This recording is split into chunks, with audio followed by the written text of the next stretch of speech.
If you're smart in West Virginia, what are you told to do? Be a doctor, be a lawyer, be an engineer. That's it. Like nobody's thinking about going into business or supply chain. What's supply chain? Supply chain is extremely important, or professional sales, or fundraising. I mean, there is so many areas of the world that all students aren't exposed to, and it's our job to expose them to it. And then you give them the opportunity through experiential projects to really not only show what they can do, but find their way.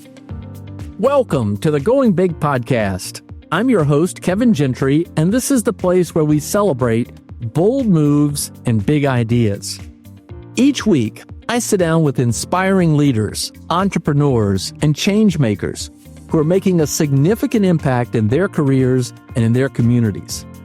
Whether you're looking to level up your leadership, pursue your passion, or just get inspired to take your next big leap, this is where those stories come to life. Now, if you're listening on iTunes, YouTube, or anywhere else you tune into podcasts, be sure to hit that subscribe button so you'll never miss an episode. Now, let's dive in to what it means to truly go big. Well, welcome to another episode of the Going Big podcast. I'm your host, Kevin Gentry, and my guest today is Dr. Josh Hall, who is one of the most innovative and entrepreneurial business school deans in the United States today. Josh is the Milan Pushkar Dean of the John Chambers College of Business and Economics at West Virginia University. And as you're about to see, in my judgment, Josh is a visionary leader. He's a strategist and a successful fundraiser, but he's doing things that matter not just for his students, but also for his community, and I would argue for our society much more broadly as well. So Josh Hall, it's great to have you on the Going Big podcast. Well, thank you very much, Kevin. That may be very uncomfortable. I like to say I like hiring people who work hard and have low self-esteem. So compliments like that certainly make me uncomfortable. I'm so glad to be here with you. I'm a big fan of the Going Big podcast and just grateful that you're having me on. Well, there were a couple fans of yours, more than a couple, who reached out to me and said, you've got to have Josh on. And the more I dug into what you've been able to achieve, the more enthusiastic I was about having you. You're a great fit for the theme and objectives of Going Big. But to kind of get us started, as my understanding is your academic work really began on what drives prosperity, what drives human flourishing. And so my question is, was there something that you encountered in your work or in your life where you just sort of saw in a startling way where some communities flourish and others just kind of get left behind? Was there something that you experienced or saw that kind of became that road to Damascus moment that helped you understand what are those drivers of flourishing? Yeah, Kevin, it's funny as you're going through your economic education, I think the best teachers put examples out there for you. And I was fortunate enough at Ohio University, where I did my undergraduate, to have a lot of people who really cared in the classroom. And one faculty member of mine, Lowell Galloway, he brought in photos of a trip he had made to China sometime, I forget the exact year, but they were building a road using no machinery basically at all. They were just tamping down gravel by hand, and he used that to illustrate kind of capital and lack of capital, and we're substituting a lot of labor for that. And little did I know that came from a Milton Friedman kind of story that he was able to live. And then when I came here at West Virginia University, a professor of mine, Russ Sobel, who I ended up writing my dissertation under, he would always show in his intro class a business, Mead Westvaco. So Mead paper, Westvaco because they had merged with the West Virginia company.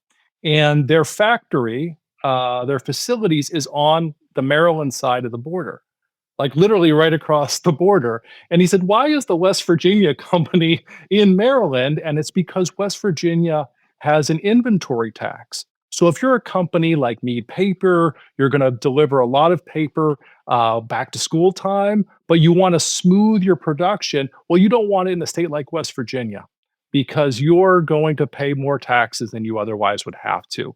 And so it's those types of examples that got me really thinking about the policies within a border really can impact the quality of people's lives.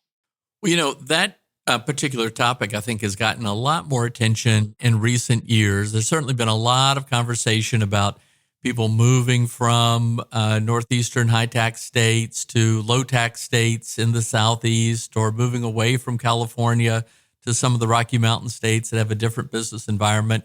And there's that kind of thing about Vancouver, Washington, and Portland, about how people straddle the river and go avoid the sales tax in one state and the income tax in the other, and these sorts of things. But we see it in countries as well, and people clearly flee or vote with their feet and leave countries to countries that have greater economic opportunity. How did your interest in this lead to helping us all understand this better? Because I really do think, I'd say in the last 2 decades, people broadly understand this competition between opportunities and places of less opportunity more than they used to. Yeah, it's both fascinating where the profession of economics has gone on this, right? I used to, when I taught principles, would show an image from a textbook, a very famous textbook from the 1960s, and it showed the USSR passing us sometime in the mid 80s because of greater planning, improved planning, more emphasis on capital rather than other types of investment, and for me, our study of economic freedom or the institutions of prosperity has kind of stopped a lot of that. At the same time, we're learning so much more. So I used to be a co-author on something called the Economic Freedom of the World Index. I became a co-author just because I happened to be good friends with Robert Lawson, who was one of the co-authors, founding co-authors, along with Jim Gortney, the late Jim Gortney of Florida State University. And because it was a passion of mine, and it was at that time a lot of work to put this together. It was ordering books and hand typing in data for 162 countries. Maybe I'm dating myself when I say that, but that's what the grind was. But we learned a lot, and I think if you look at policies across countries, the most extreme destructive policies that people thought were good ideas, we don't see those anymore, right? If you go back, at one point there was I think something like 12 countries that had marginal income tax rates over 70%. Or we thought we had to have really high inflation to combat unemployment. Those types of policies we don't see as in vogue anymore, right? And so I think the economic education has fixed a lot of that. We've been able to convince kind of economic elites, central banks, and you can see that in the Economic Freedom of the World Index. We see marginal tax rates coming down. We see price stability. We say low and not very variable rates of inflation across countries, and some of the more extreme regulations have come down. What we're seeing a erosion of, interestingly, is in kind of rule of law, respect for property rights. And the frustrating thing for me on that is, changing a marginal tax rate is convincing, like changing a line on a piece of paper. How do you change people's beliefs in the value of respecting what's mine and what's thine? That is a much more difficult thing to unwind if we do see a degradation in that across the world. All right, lots more to get into then. I don't want to leave the sort of beginning part about economic prosperity, which the map of the world, I think that you all developed that showed the relative economic freedom. I saw in so many people's homes and things. People love to see that and make the comparison. And it used to be said, well, look, of course, these countries that have lots of resources are going to do well, or though that have these long histories. It's not a surprise that Western Europe, the United States, Canada, England, Australia, New Zealand are prosperous. But Joel pointed out, no, you look at Chile, look at different other countries in Africa, or certainly now in Eastern Europe since the fall of the Soviet Union. Did that in and of itself spark greater interest in those kind of unlikely countries that got people's head scratching like, okay, what can we learn from this? Yeah, we've also we sent a kind of generation of grad students kind of looking at those anomalies and better understanding them. A good friend of mine who is a business school dean, Scott Bullier, he wrote his dissertation on Botswana, which is a very important sub-Saharan African success story. And so I think, and also the Economic Freedom of the World Index is co-published by between Cato Institute in the United States, the Fraser Institute in Canada, and member institutes around the world. And one of the interesting things about it is a lot of countries would come in and ask us or ask the Fraser Institute to do an audit to look at their policies. What are the things that they can move where they can improve upon their economic freedom as a kind of driver of economic prosperity? Now, economic freedom isn't a panacea. It can't fix everything, but it creates a condition where we can begin to have entrepreneurship freedom. People have the freedom to try to serve others through the marketplace, and that's when you begin to see that economic progress and flourishing. All right. Well, I don't want to lose sight of what you mentioned about the erosion of rule of law and some of our rights to free speech, free expression. But just let's talk a little bit about you and how you got to this. Did you always want to be an economist? No, my understanding is actually you thought maybe you might be a hockey coach or a high school social studies teacher. How did it get to the point that you want to devote all of your professional life to economics? Yeah, it's funny. I like to think I was a successful teacher of kind of your large intro lectures because I struggled so much with that. I mean, I went to college because that's what it was expected to do. Both of my parents were teachers in the Cleveland public school system, and so I went there and I was thinking I'm going to be a secondary ed teacher. I'm going to coach hockey. I had coached in clinics. I liked working with people. I liked helping seeing them develop. But somebody told me the hardest school or hardest college to get into at Ohio University, once you're there, is the College of Business. So you should start in the College of Business and then go elsewhere if that's what you really want to do. So that sounded smart. That sounded like, okay, I'll do that. And so I'm taking the kind of pre-business curriculum, and one of the classes was Intro to Economics.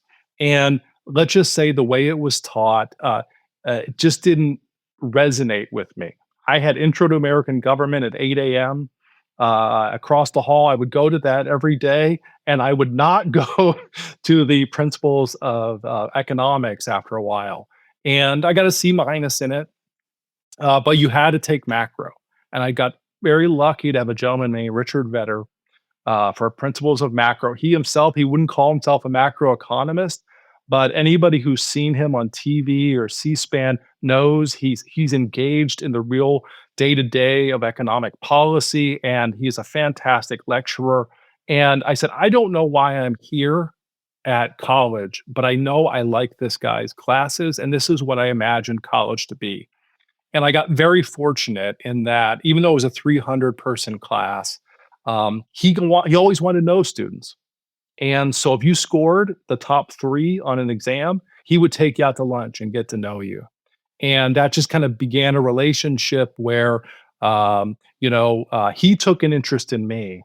And I slowly started thinking, maybe I want to teach, but not at the undergrad level. Maybe I want to teach economics, because as soon as they do that review of microeconomics at the beginning of macro, like 2 weeks of review. And I was like, why was that other class so hard? Everything just fit into place. And I realized this is the way I think about the world, and I want to learn more about it. Well, Richard Vedder was a legend, an institution, just an amazing force. And, so often in these interviews, I find out that it was a mentor or two, or especially a teacher that was just a significant influence that just took somebody from a particular path to jolting them into something new. How important was Richard to not only your career path, as you've said, but just even how you think about the role of a teacher or a mentor in your own work today? I just think he's an individual. I think he retired for the second time a few years ago, but he had two books out in the last 5 years looking at higher education, and I think it's a couple things. One is he didn't shy away from teaching. The reason we're here is to teach. Second, he didn't let the class size be a limit on getting what he needed out of teaching, which is being that spark for a young man or woman, right? Being there. Because here's the thing, Kevin, I think many of us struggle with at our larger state universities is to really be a mentor, to give not only positive advice, but harsh criticism that sometimes is necessary. You have to know the student as a person because then it resonates with them. If it's just somebody at the front of the classroom who barely knows my name, what sort of feedback, how is that gonna hit that young person? It's not gonna hit at all. And it's because and I saw Rich firsthand, because Ohio University has something very interesting. If you're a distinguished professor, you get to an award and a scholarship to anybody, a full ride to any student of your choosing. It could be the hardest working person. It could be the smartest person. And was privileged enough to see him have to correct some of his scholarship students, and to see the immediate attitude adjustment in that young man and young woman was amazing. And that just kind of stuck with me about the type of professor I want to be, but also the investment you have to make as a faculty member to create the conditions where you can have the impact on a young person's life.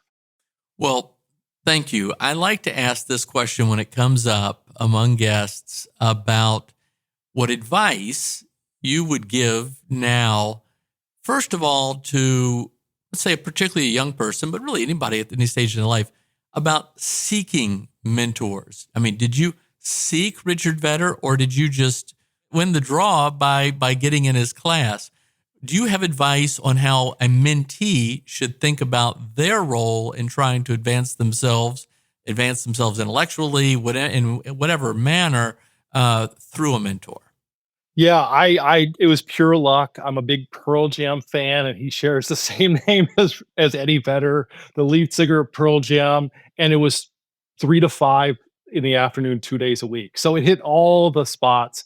And so there is a role for serendipity, but I think, what I've learned over the years is those type of mentee mentor relationships come out of your as a potential mentee, just thinking about how you can provide value to others. And I don't mean that in a transactional way, but it feels good when you reach out to others or let them know that, I sent you an email when I saw Scott on and said, I really just enjoyed that podcast and your line of questioning in that.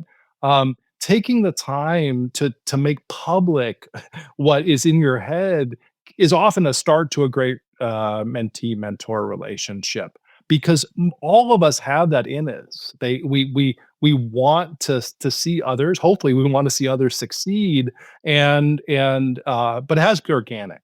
For me, it always starts with kind of wanting to provide some small piece of value to other people.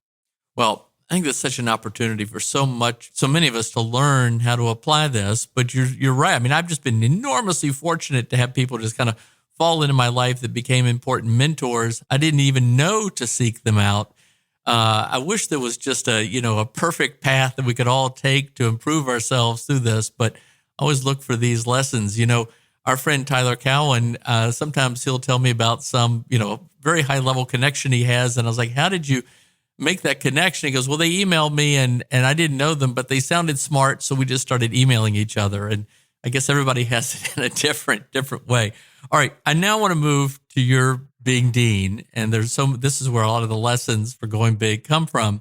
Now, economists are often analyzing institutions and sort of casting judgment on institutions about how they operate. But you're now operating within an institution. How does that change your perspective, or how did that change your perspective? Yeah, this is a question I get asked a lot because economists are not in all business schools, right? Roughly half of econ departments are in arts and sciences.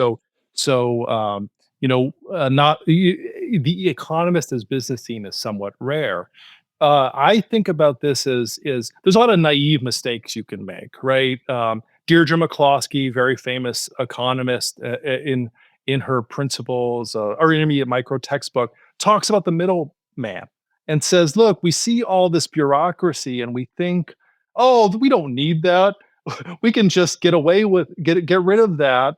We have to ask ourselves, what purpose is that middle person serving? What purpose is that bureaucracy serving? So I probably have about 2/3 of my college are faculty and the third are staff. And that's a pretty high ratio compared to other colleges in the university. But we're a business school and we sell ourselves on student placement. So we need Center for Career Development people and we have professional advisors and everything. So I would say I wanted to cut bureaucracy. And it is not as easy as you think from the outside when you think about all the stuff you do. So you have to listen and say, well, what are you doing? How are you doing it? Okay, that's very important. Now I better understand what you do in your role. That being said, I think institutional analysis um, has been very helpful in my job because you think about how do I align the structure, internal structure of the organization with the incentives people face. And I came into this role and I was talking to one of my department chairs and I said, why do you use 11 business law adjuncts for your business law classes, which all of our students have to take? And he said, well, I'm in discipline X. I would rather hire somebody full time in discipline X than in business law. So when I come to the dean and ask for a position, I'm going to ask in my discipline. And I said, I get that. You're being entirely rational, but that's not good for our students. And so what I did was I created a department called general business. We have a general business major. It's kind of undecided business. And so I moved business communications, business ethics, business law, and some of our outreach people who serve our land grant mission in there. And I said, now you be the best version of those things that you can be. And it's really worked very well insofar as I put an associate dean who was in charge of our undergrad education in charge of that department. And so it kind of better aligned all incentives. And so I'm always looking for institutional solutions to persistent problems. All right. Well, that said, looking back in your time as dean, was there a decision that you now regret because you didn't apply this institutional analysis in the right way, or you were missing something, or if I could put you on the spot I with know such a I've made a question? lot of mistakes. I will say, I think the key out before giving into specifics, I'll just say the key always is I've taken from Vernon Smith. You do small scale experiments. If they don't work out, you can go back and one is I tried to come up with. We had a persistent problem of units, departments overusing our kind of central staff, our Center for Career. Everybody wanted all their time and not leave anything to anybody else. And so I started instituting a transfer pricing system. Okay, you're going to pay for this much hour of our communications team. And anyway, it was a billing nightmare. We were spending more time trying to bill units and so it was one of those cases where you had to use kind of old school regulation, just saying no, you're going to be limited this way rather than trying to use the price system. All right. Well, you tapped Vernon Smith's notions of making small bets, small experiments, but you went big in 2022 when you were able to secure a very significant big gift, a $20 million gift to create the Kendrick Center for an ethical economy. What were you offering in terms of vision or I don't want to say promise, but you were able to enlist the Kendrick family's support to to this big vision? What did you lay out in a big way that you think earned their confidence? This is the whole reason I became dean. So I was working on this and another major gift as a department chair of economics. We were going to move the NEU Regulatory Research Center from St. Francis University here, and as well as this Kendrick Center gift. And I didn't. I was worried about um, lack of stability at the top, slowing things down. And so when I was asked to be dean, I said, "Well, I'm not sure I want to do that job, but I'm sure I want to keep these conversations going." And so I said yes. And really, the proposition: Ken Kendrick is a native West Virginian, Bluefield, West Virginia, which is in the southern part of the state. And I mean, if you've seen West Virginia on 60 Minutes lately, it's that southern part of the state. And Ken said I had to leave the state to have my career. And I don't want that. People want to leave, that's fine, but I want to give young men and women in the state the opportunity to stay in the state. And so we kind of put together a proposal that we thought would work, along with he's a very evidence-based person, so we're checking along to see if it works. But it's kind of a three-legged stool. But the ultimate belief is an understanding of economics and ethics, as well as the problems and opportunities in the state of West Virginia, are a way to change the trajectory of the state. So, you know, we're our per capita personal income is about 85. It's below 85% of the U.S. average, and it's been that way for a long time. And so people come to West Virginia University, they get educated, they leave the state. How do we change that? So Ken's investment in the university, it gives 225 secondary ed teachers in the state of West Virginia a master's degree in economics, taught by Kendrick Center faculty. Um, they go back and they teach in their schools. It's a completely online degree. They teach in their schools where we can spread out uh, principles of economics to all the high schools. Because right now, it's really our three big population centers. But how do we reach the kid in a Bluefield, West Virginia? One of the highest DF withdrawal rates at WVU is Econ 201. You show up on campus and you got to take this very abstract course.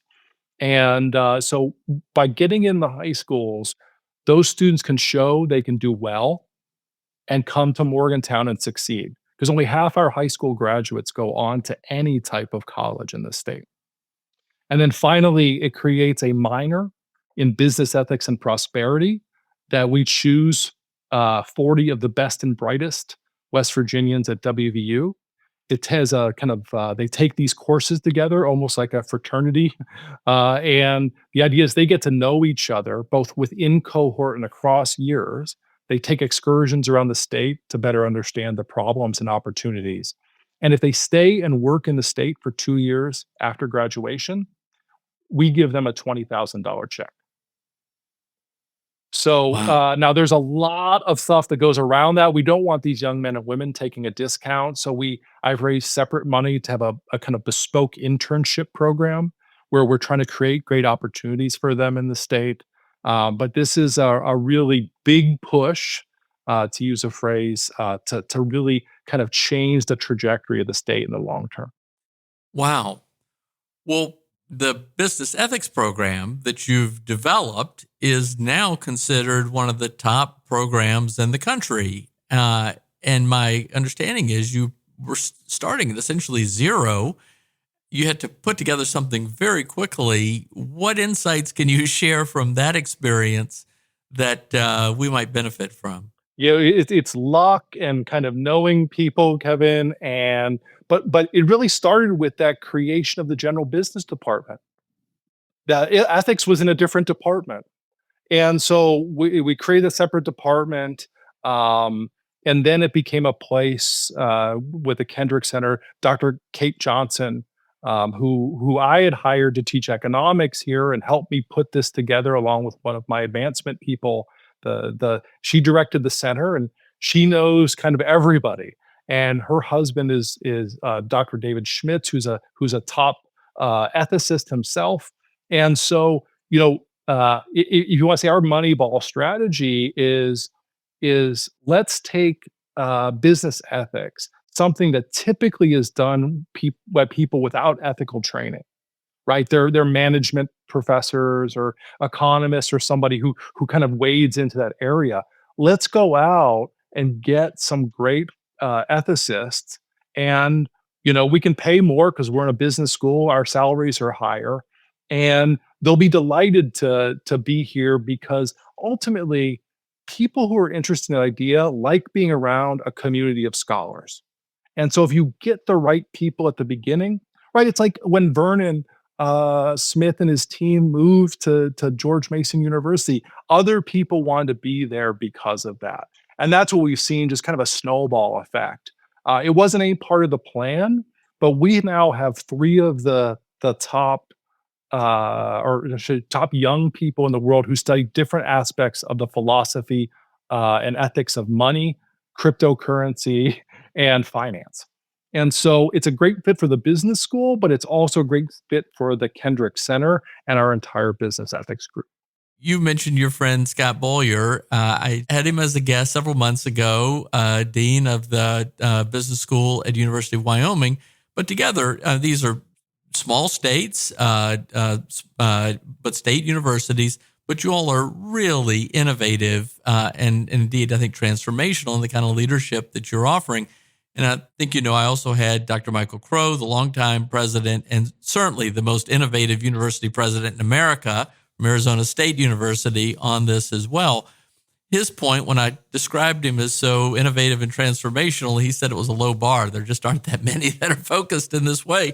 So I'm going to ask a question of you that I asked Scott and ask him. How do you feel about higher education today? I mean, there are a lot of people who are challenging and just raising the question: Is it worth it? Are there alternatives? What should we be thinking? How do you think about higher education and the future of higher education? Oh man, so much to unpack in there. It really is a great question, Kevin. I would begin by saying I'm very fortunate. I don't think I could be a dean elsewhere. Like, look, I'm not saying things could happen. I could be let go, and I have to go out and get a job elsewhere. But to me, the land grant mission it just resonates with me as a person. I'm from Cleveland. I did come here to do my PhD and had the opportunity to come back and work here. But we serve the 1.8 million residents of West Virginia, and that's an enormous responsibility. But it also is a great opportunity because of what we mean to this state and its people. We can do things other folks can't. So a great example of it is our state legislature changed state law to allow our students in accounting as an experiential part of their class. They do actual audits for the state of West Virginia. So they sign a non-disclosure agreement. They get in one class, they get purchasing card data. They use their data analytics skills to look for fraud. They make a presentation to the state auditor that then gets further follow up by the professional staff. And then there's something called the Small Government Monitoring Project, where our students go out and perform yearly audits of water utilities and things like that. So, as somebody who believes deeply in, you ask, where's higher ed going? We're stuck in that 120 credit hour model for an undergrad degree. There's been some movement towards a 90 credit hour, but if I think about it in an AI world, um, there's still a need for education. But we're coaches and mentors, and you can't scale that. That's hard to scale. So what can you do? You can right now get through as many credits in other ways as possible. We see that already with students coming in with like a year done of AP and dual enrollment credit. Um, and then you give them the opportunity through experiential projects to really not only show what they can do, but find their way. If you're smart in West Virginia, what are you told to do? Be a doctor, be a lawyer, be an engineer. That's it. Like nobody's thinking about going into business or supply chain. What's supply chain? Supply chain is extremely important, or professional sales, or fundraising. I mean, there is so many areas of the world that all students aren't exposed to, and it's our job to expose them to it and and tell them you might have a facility in this. When I was at Beloit College, uh, I had a young woman who was not a great student. Let's just say I think she was like a 2.3 GPA, but I had a reading group where we had Smith and Hayek, and she came and was diligent, and I was trying to connect this person to whom I had in class, and we had a guest speaker, Peter Klein of Baylor University, out, and their slot opened up at dinner, and I invited her out, and she was the best listener and question asker I have ever seen out of a student. And I said, "You know, you should go volunteer in the college's advancement office." And that led to a very successful career in arts fundraising. And she had never thought of it Wow. before. But I think those types of things you need very close individual contact with students to really and a desire to see that and point them in the right direction. Well, maybe this is in a similar manner, but you mentioned data analytics, you mentioned artificial intelligence. My understanding is that you were going into those areas for WVU, AI, data analytics, and the future of work before anybody really else was. There's some talk about it. What did you see there that you wanted to apply there? You're speaking that to some degree already, but what helped you drive that? I have a great faculty member and department chair named Brad Price. Brad is a self-proclaimed good old boy from a holler in Boone County, West Virginia, that happened to get a PhD in statistics and got the opportunity to come home and show that Appalachia can be a tech heavy place. And so he built our business data analytics program, which is now our applied AI and data analytics program, our undergrad degree in applied AI and data analytics, our undergrad, we have a master's in cybersecurity, business cybersecurity management. You know, his belief and his whole reason he got into this was to show that we can build a tech oriented culture in Appalachia. And so everything I've learned has come from Brad, and his belief that we can get those things done here. And then it's a matter of, you know, those type of things.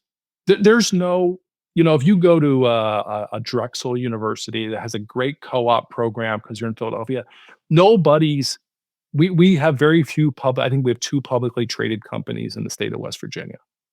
We don't have any very few large firms. So there's a lot of small and medium-sized companies that need help. What better way to give them help but put our students on it? And so in that applied AI and data analytics curriculum, you're working on client projects all the time. So we can serve our land grant mission.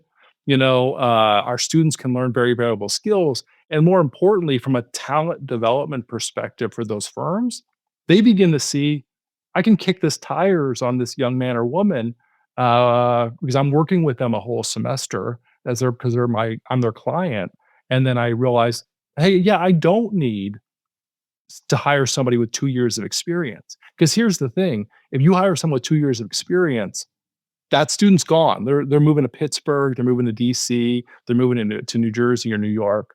You need to hire right out of college. Well, okay, I'm intrigued by what you've done, what you're doing, just as I was intrigued by what Scott Boyer's doing at University of Wyoming.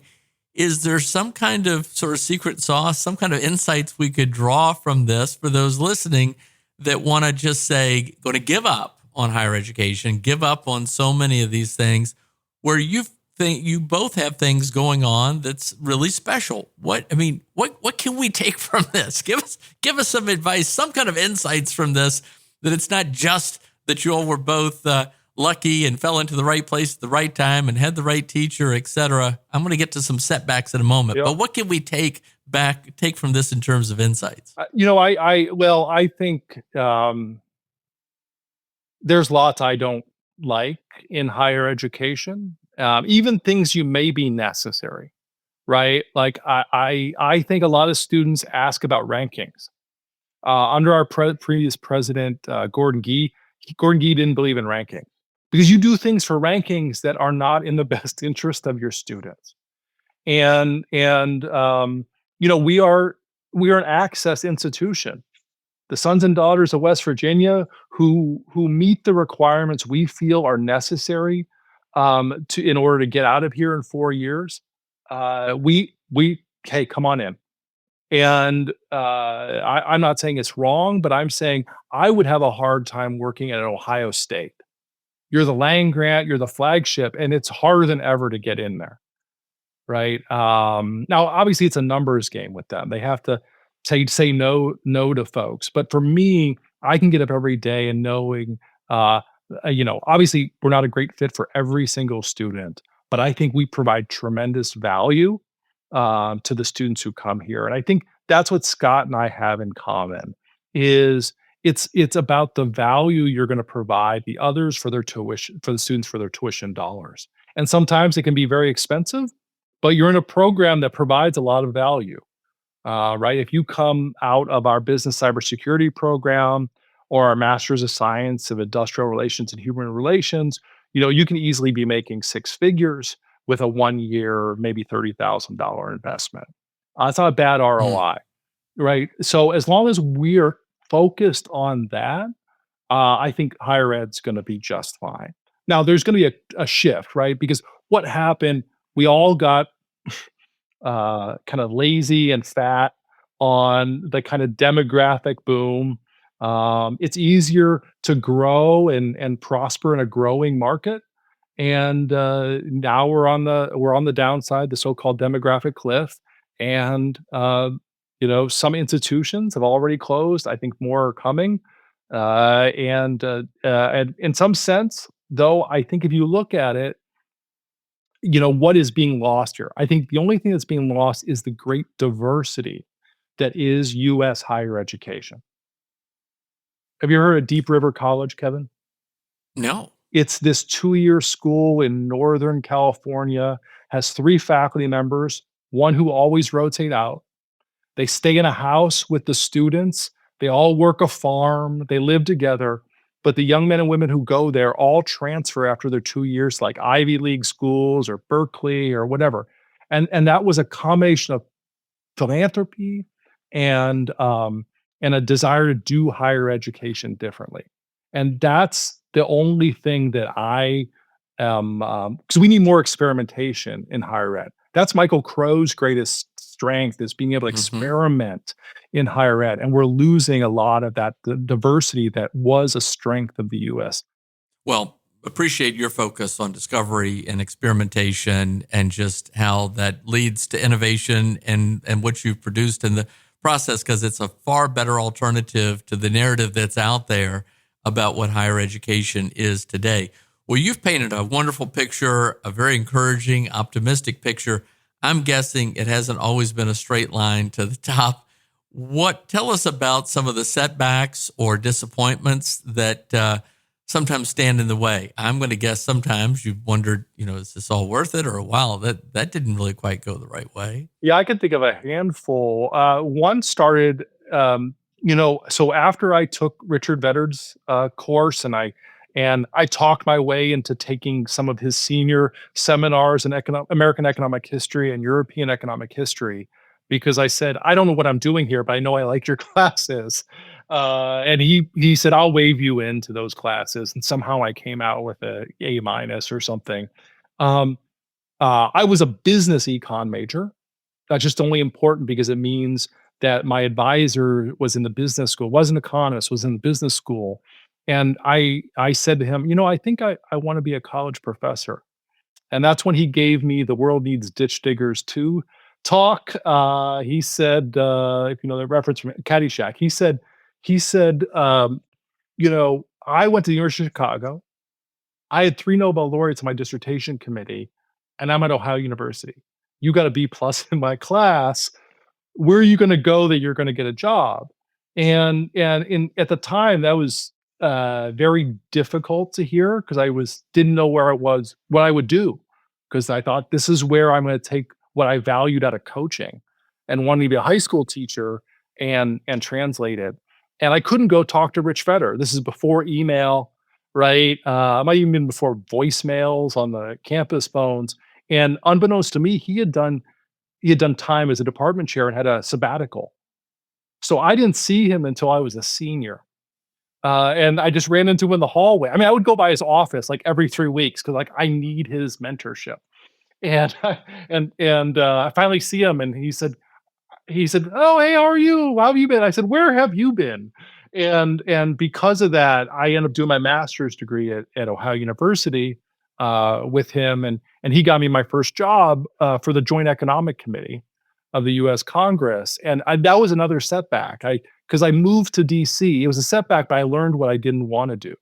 I did not want to work kind of in politics. I like policy, but I don't like politics. And so, even though it was very frustrating 2 years for me, the nice thing about working for the Joint Economic Committee is you only given a 2 year appointment because it changes to the Senate. I worked on the House side, and so those were two very big setbacks. I will say the hardest thing though was convincing my wife we should move to Morgantown, West Virginia, and I should pursue my PhD. Well, Telling your spouse like, "Hey, I know we're doing quite well financially, but I think we should go live on $13,000." Was a hard thing, and I am so very grateful that she believed in me. And when people ask me what she does, I said, Whatever she wants to do," because she invested in me, and it paid off very well. well, there's so much talk about how we learn from the setbacks, learn from failure, learn from mistakes. Doing a lot of different stuff helps us understand what we don't want to do. Those are some great examples. Well, looking back at that C minus student and now what you know today, what do you think he didn't understand then about what success could be that you now see today? I'd say two things. How every experience you have is you're building reps, you're building repetitions that will carry with you no matter what you do.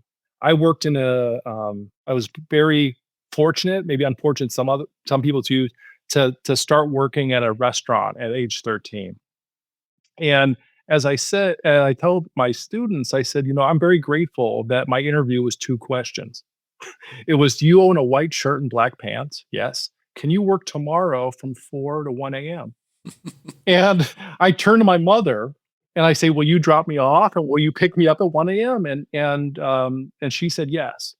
And I learned so much in that job.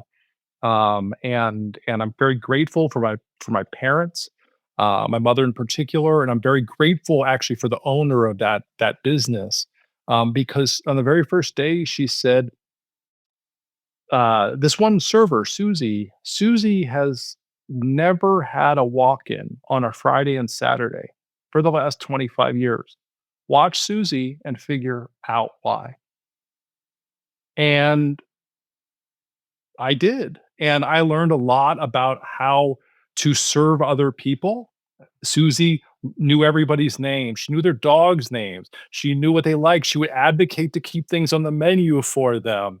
And she'd tell you, and this was back when people smoked. She said, "After dinner, so and so is going to want the ashtray right away because they're going to light up a cigar." And she just made everybody feel special. And those are skills I use in my job today, as well as work ethic and everything else. And I think I talk a lot to parents. So one of the things I've fundraised a lot for, Kevin, is what we call fellowships. Fellowships are really endowed paid work opportunities, either for the college or for clients in the area in West Virginia. And when donors ask me why fellowships, why not scholarships, and I said we're a relatively inexpensive university. especially if you're in state. And then we have something called the Promise Scholarship in West Virginia. You meet certain requirements like a 3.0 GPA, 22 ACT, you get the Promise.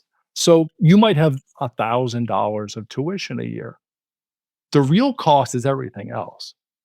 And I don't want that young man or woman, a lot of parents say, I don't want my kid to work, I want to focus on their studies. 15 hours of class and maybe an hour outside of class, there's still a lot of free time to not do good things. And so I believe in the benefit of work for self, not only earning your keep, but learning about yourself. And so we've gone from like 16 of those to 43 of those. I have 3,100 students, so it's not enough.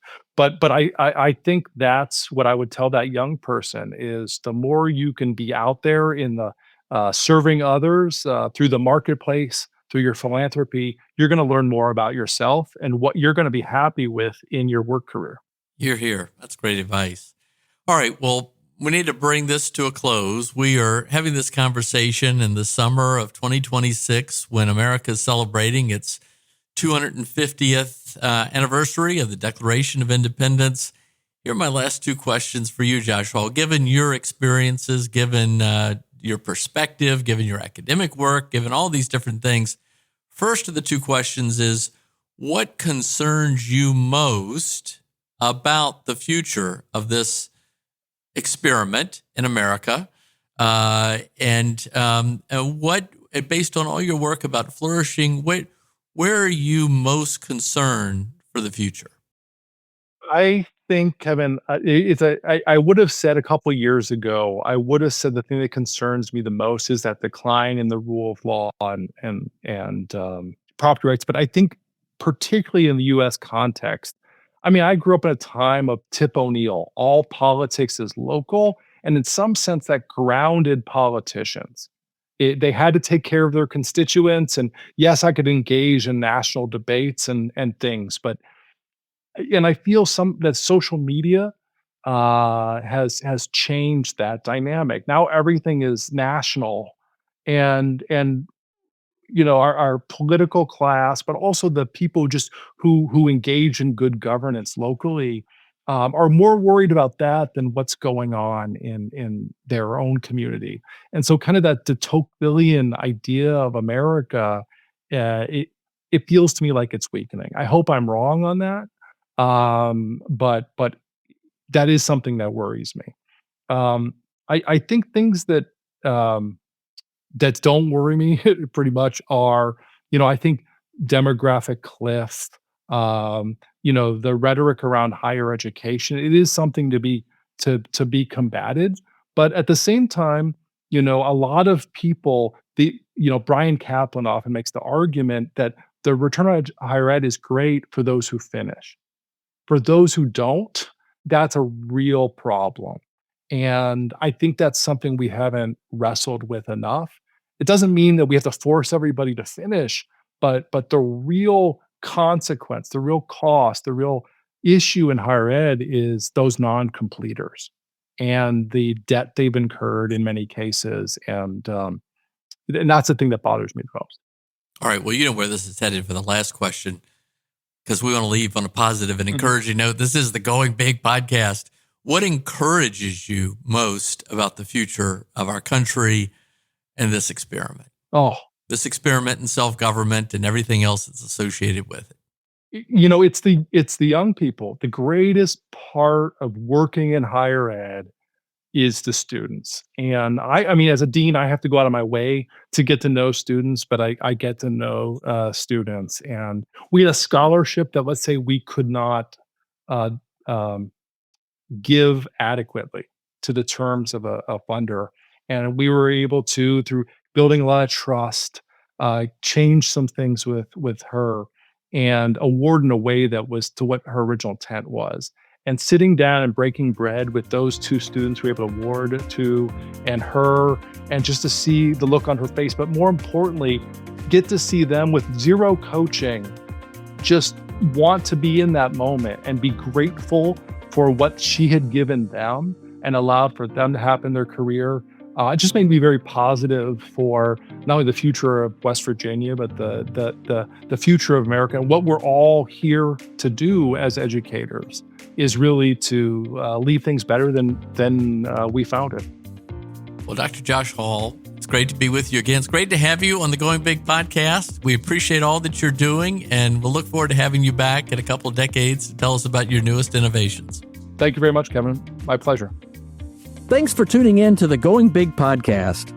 I hope today's conversation left you feeling energized and ready to tackle your biggest goals. Don't forget to subscribe and leave us a review on iTunes, YouTube, or wherever you listen to podcasts. It really helps spread the word, and it gets these inspiring stories out to more people. You can also find more content, resources, and updates at our website, goingbigpodcast.com. Remember, the only limits are the ones you don't challenge, the limits that you impose on yourself.